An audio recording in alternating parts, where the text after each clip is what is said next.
నమస్కారం. అసలు ధర్మం ఏది అన్నది తెలుసుకోవడం ప్రధానం. ముందు ఏది ధర్మము అన్నది తెలుసుకోవాలి. ఆ తర్వాత తెలుసుకున్న ధర్మాన్ని పూనికతో ఆచరణ చెయ్యాలి. ఇది ధర్మము అని చెప్పడానికి అధికారి ఎవరు అంటే వేదము. వేదము ఈశ్వర ప్రోక్తము.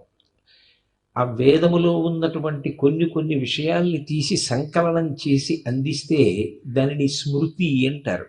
అలా ఎవరు సంకలనం చేసి అందించారో ఆ ఋషి పేరు మీదుగా స్మృతి గ్రంథాలు వస్తాయి. యాజ్ఞవల్క స్మృతి, అత్రి స్మృతి, ఇలాగా. శృతి అంటే వేదం. వేదము మొదటి ప్రమాణం. రెండవది స్మృతి. మూడవది పురాణము. వేదములో ఉన్న విషయాన్ని పురాణం భూతద్దంలో చూపిస్తుంది. అంటే ఒక జీవుడి యొక్క యాత్రనంతటిని వివరిస్తుంది. ధర్మాన్ని రక్షించడం అంటే ధర్మాత్ముల్ని రక్షించడం. ఆ ధర్మాత్ముణ్ణి రక్షించుకోవడానికి ఈశ్వరుడు ఏం చేస్తాడంటే, ఆయనకి ఒక ప్రమాదం వస్తోంది అంటే తాను దానికన్నా ముందుంటాడు. ఉండి ప్రమాదము రావచ్చుగాక, కానీ దాన్ని తొలగించడానికి పరిష్కారాన్ని సిద్ధంగా ఉంచుకుంటాడు. అక్కడ ఆయనే ఉండి పరిష్కారమును ఏర్పాటు చేస్తాడు.